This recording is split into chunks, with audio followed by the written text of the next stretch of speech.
Hey, what's up, everybody? Welcome to another dazzling episode of Sips, Riffs N Flix. I'm your co-host, Kevin. I'm Brandon.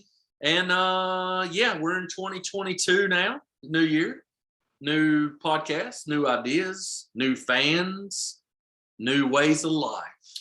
It's a new you, boo. So today we're going to do a riffs. And I think Brandon, he picked the topic, so I'll let him introduce it. Yeah, so we're going to review something today that Kevin and I and our friends back in the good old days were big fans of. And they've recently come out with an album. I think it released back in maybe November-ish or whatnot. But it is Limp Bizkit. Oh. That's right, ladies and gentlemen, Limp Bizkit. And I think the name of the album is actually Limp Bizkit Still Sucks. That's what I was looking at. Yeah, it's called Still Sucks. Still Sucks. It's got 12 tracks on it. For me, I like it. And it gives me the feeling of when I listen to it, of going back to when we were hanging out on Hedrick Drive, having a good time, listening to music, partying. It was fun. Like, it just takes me back there to hear those guys and not hear the old stuff. However, when you listen to this album, you listen to some of the songs. Like, my favorite song is Dad Vibes. That's number 3 on the album. My kids love Dad Vibes. They want to hear it on the way to school. But the other, well, that and Paradise City. But the funny part to me is I can see ourselves, guys our age, kicking it with the Dad Vibes in the back, letting those kids know that we still got it. Riding in on a rhino. So I will say that I really wanted to like it. Oh, it does have the old nostalgic feeling, and yep. And when it first come on, I was like, yes, yeah, we're back in '97 or whenever that was when $3 bill y'all was out. 97, 98, probably. I was driving, so it was at least 96. I think Nookie in that. See, that was the second. That was 99. Yeah. I think. So, $3 bill. It was high school for sure. I want to say like 97. God, I mean, it was a life changer. It was a life changer. And then Significant Other come out. I think Nookie was on Significant Other. Yeah. Yep. And those albums, like, for real life changer albums. So when this one started, I was like, okay, nostalgic feeling. And then it gets into the album, and I was just like, I just can't do it. It was boring to me. So the first the song you're talking about on the album is called Out of Style. Yeah. And that's a great way to get into the album.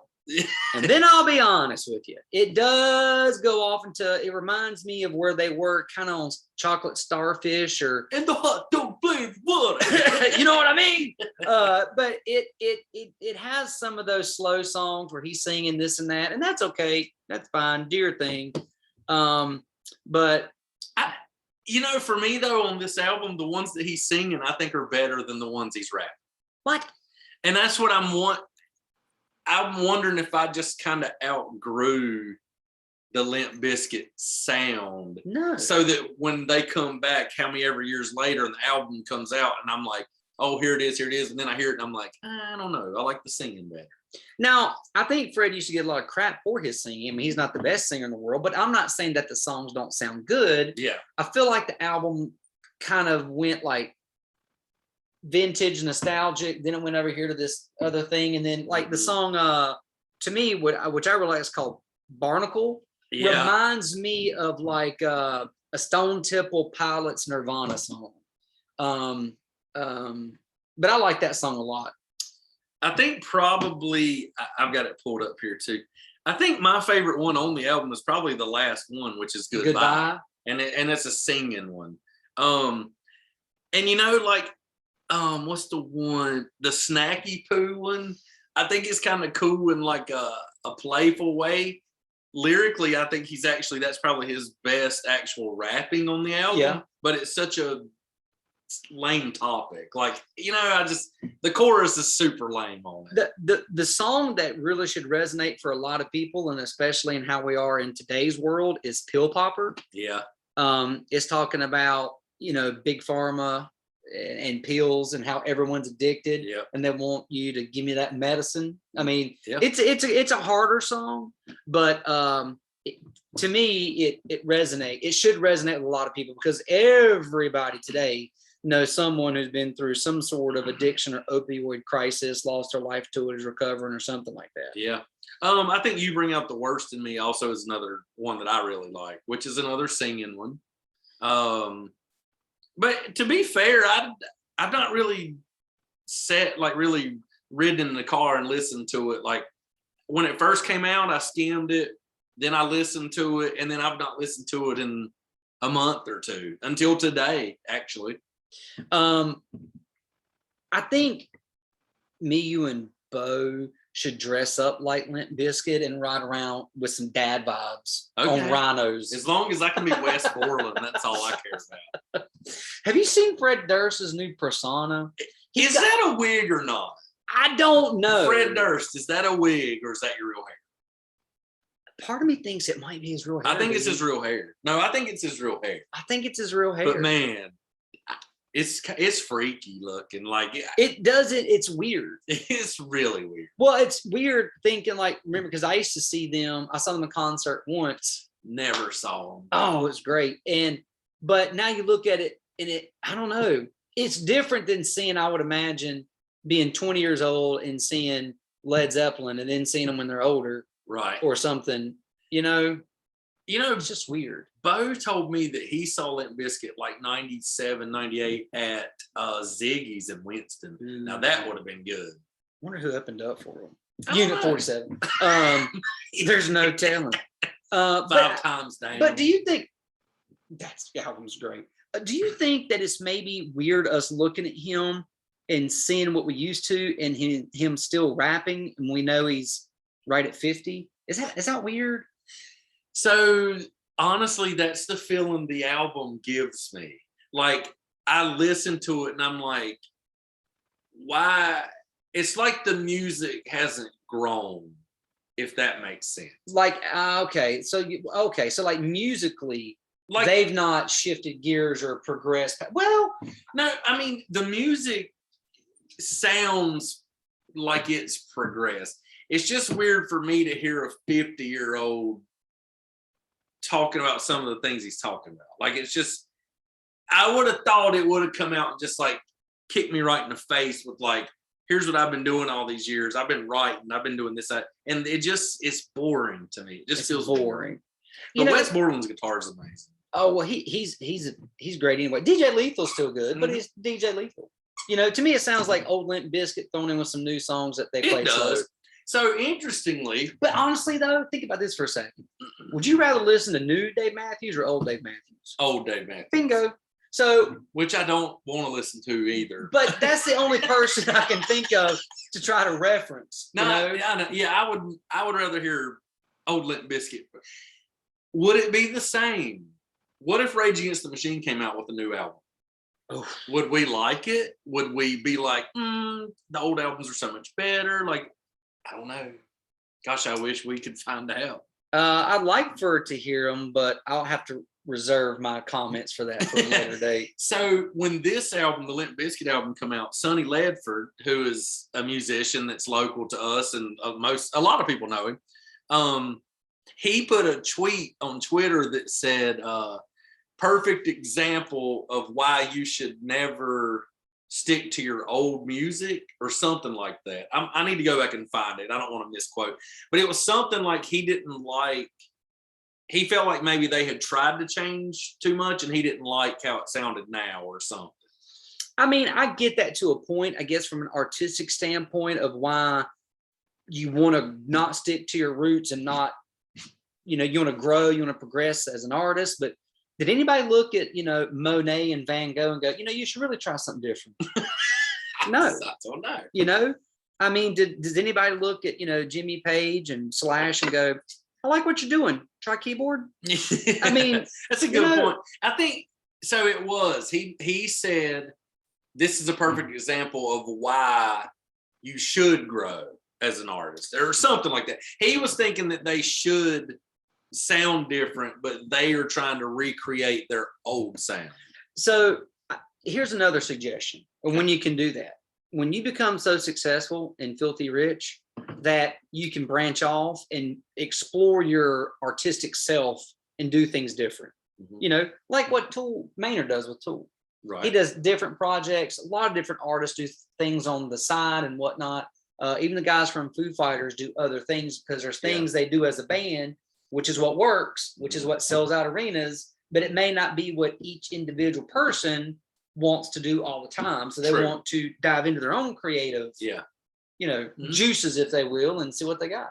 Well, and that's the thing too. Like if you wanted to be like Limp Bizkit, I mean, they have a certain sound that they can't get away from. I mean, that's what makes them Limp Bizkit. But I wouldn't want them to be so progressed so far that they're like auto tuning and doing drill music. Like, you know what I mean? Like that.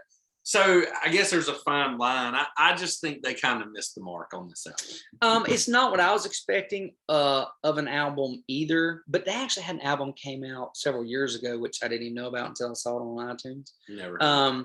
But you know what? They're touring. Yeah. And good for them. And good for them. I would love. Could you imagine if them, Korn, and Stain got together and did like a trio? Is it happening? And I started beating everybody up. Is that happening? Can we make that happen? Man, that would be cool. I would love to see them and Korn together. Ooh, we should do a Korn. We should. Actually, Korn is going to be in Greensboro, I think March the 16th or 17th. I'll be there. I won't be there. Does that mean you're not coming to Nashville? I don't. Oh, am I going? I'll be in Nashville. Sorry. Sorry, Korn. Sorry, Korn. I'll be in Nashville kicking my boots up. That's right. Well, you got 5 pairs now. So. I do. So, what's your favorite Limp Bizkit song? Oh, God. I'm going to have to go through the archive probably. I do like My Way a lot. That one's good. Right. I'm going to have to go through and look, but right now I'm going to say My Way. See, so if you go all the way back to the first album, like Counterfeit is the first song that blew my mind. So I always say Counterfeit's my favorite just because I just remember hearing it and just losing my mind. But I also let's see. I love Break Stuff. Yeah, Break Stuff's good. But you know, honestly, the one you mentioned might be my favorite. Yeah, I mean, I like My Way. My way or the highway. That's right. You feel aggressive. It's aggressive. It's got a good point to it. I kind of like to live things my way as much as I can. Living it up is so good. You like living it up? I mean, listen to the intro. That guitar. He said Ben Stiller. Is that what he said? Ben Stiller. Do you think him and Ben Stiller are still friends? I hope so.